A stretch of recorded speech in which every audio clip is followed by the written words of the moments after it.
Friends, मैं फरीदा, आप देख रहे समाज की खबरें हिंदी टीवी न्यूज। आइए देखते हैं आज की बड़ी खबरें। हिट अँड रन नाही तर मर्डरची ही केस झाली पाहिजे, ही आमची मागणी आहे। कारण हिट अँड रन तर एक गोष्ट आहेच, पण त्याच्याही पुढे जाऊन आता ज्या काही गोष्टी लोकांसमोर येत आहेत, मग सीसीटीव्हीचं फुटेज असेल, जे काही पोलिसांनी आपल्या समोर आणलेलं आहे की फरफटत नेल्यानंतर पुन्हा एकदा गाडीत चालक बदलले आणि परत त्यांना उडवलं गेलं, ही मर्डरची केस आहे आणि ह्याला मर्डरची केस म्हणूनच ट्रीट झाली पाहिजे, ही आमची मागणी राहील। दुसरं म्हणजे हलगर्जीपणा ह्याच्यात झालेला आहे आपल्याला दिसत आहे। कारण साधारणपणे 60 तास एखादा अक्यूज्ड, तो मिहिर शाह, हा शाह लपला होता कुठे, कसा लपला, सीसीटीव्ही मध्ये का नाही दिसला, का पकडलं गेलं नाही 60 तास, काही लपवण्याचा प्रयत्न होता का? मला वाटतं ह्याच्यावर घटनाबाह्य मुख्यमंत्र्यांनी उत्तर देणं गरजेचं आहे।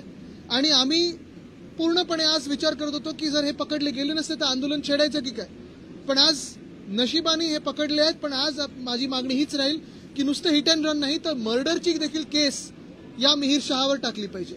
शाहपुर से जो है मिहिर शाह को पकड़ा गया है, शाहपुर का रास्ता थाने से होके जाता है। मिहिर राजेश शाह को जो पकड़ा गया है 60 घंटे लगभग लगे हैं।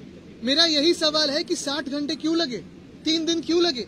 पहली बात तो यह है कि सीसीटीवी नेटवर्क पूरा है, इंटेलिजेंस नेटवर्क है, तो भी कोई ना कोई इसको मदद कर रहा था क्या, ये सवाल है। और दूसरी हमारी मांग यही रहेगी कि ये सिर्फ हिट एंड रन की केस करके ना ट्रीट किया जाए, इसे मर्डर करके देखा जाए, क्योंकि ये मर्डर हुआ है। मला वाटतं बघा, मी पहिल्याच दिवशी सांगितलेलं पोलीस स्टेशन मध्ये की मी कुठेही पहिले राजकीय आरोप करणार नाही। गेल्यानंतर मला कळलं की काय कोणाचं कनेक्शन आहे। माझ्या मतदारसंघात असो, मुंबईत असो, महाराष्ट्रात असो, अशा घटना ज्या घडत आहेत, मी मागच्या वर्षीच्या अधिवेशनात पण मांडलं होतं की मरीन ड्राईव्ह सारख्या जागी, वरळी सीपे सारख्या जागी, वेस्टर्न एक्सप्रेस हायवे सारख्या जागी रॉंग साईड ड्रायव्हिंग सुरू झालेलं आहे, ड्रंक ड्रायव्हिंग वाढत चाललेलं आहे।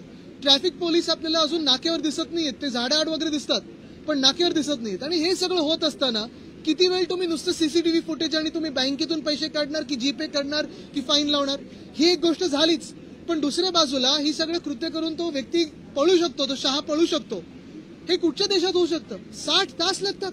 आणि हेच जर उलटा घडलं असतं तर मग कशी वागणूक मिळाली असती नाखवाला? एक गोष्ट पाहायला मिळत आहे की अशा प्रकारच्या ज्या घटना होत आहे, या घटनेमध्ये मुंबई पोलिसांचं खूप मोठं नाव आहे, परंतु 60 तास लागत आहे असा आपण आरोप करताय। बघा, मुंबई पोलीस खूप चांगलं काम करत असतात, दिवस रात्र मेहनत करत असतात, पण गृह खातं आणि गृह मंत्रालय, गृहमंत्री काय करत आहेत ते का स्वतः उत्तर देत नाहीयेत, ते का बोलत नाहीयेत? आम्हाला काय आता निबंध लिहून यायला लागणार त्यांच्याकडे? किंवा मुंबईची असेल, आरोपीला पकडायला 60 तास घेतले जात आहेत, नेमकं काहीतरी घडतंय गृह खात्यामध्ये म्हणून होत आहे। हे आता आपण पॅटर्न राबवला हा आपण त्यांना प्रश्न विचारला पाहिजे। कारण पुण्याची पण घटना होती, अनेक पत्रकारांनी ट्विट केलं की रात्री कोणी फोन केला। बघा, मी एक समजू शकतो ऍक्सिडेंट कोणाकडून होऊ शकतो, पण ऍक्सिडेंट कुठच्या गोष्टीमुळे होतंय हे लक्षात घेणं गरजेचं आहे। ड्रंक ड्रायव्हिंग असेल, रॉंग साईड ड्रायव्हिंग असेल, ओव्हर स्पीडिंग असेल तर त्याला हिट अँड रन किंवा आता मर्डर म्हणून ट्रीट केलं गेलं पाहिजे। ह्याच्यात कोण कोणाच्या मागे आहे, कोणाकडून फोन गेले, काय गेलं, हे आपण तपासलं पाहिजे। आणि हे सगळं होत असताना महाराष्ट्रातला नागरिक सुरक्षित आहे का? आज तुम्ही बघा, ट्रेनचे ऍक्सिडेंट देशभरात होत आहेत। तुम्ही विमानतळाला गेलात तर विमानतळ कोसळतंय, रस्त्यावर कोणी चालत असेल त्याला मागून येऊन गाडी ठोकते आणि सरकार त्यांना वाचवण्याचा प्रयत्न करत आहे। मग नक्की या देशात सुरक्षित आहे तरी कोण, हा प्रश्न विचारण्यात काय गरज?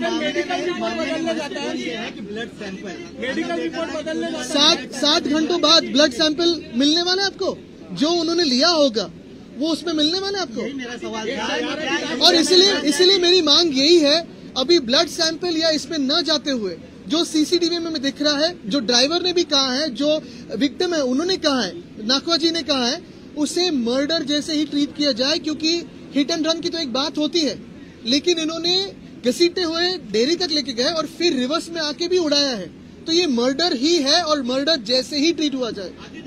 क्या आपका एनजीओ है और काम करने के लिए डोनेशन चाहिए, लेकिन 1280G सर्टिफिकेट नहीं होने की वजह से डोनेशन नहीं मिल पा रहा है, तो आप RTI SKK एजेंसी से संपर्क करें। RTI SKK एजेंसी से संपर्क करके 1280G सर्टिफिकेट बनवा सकते हैं। उठाए फोन और लगाएं कॉल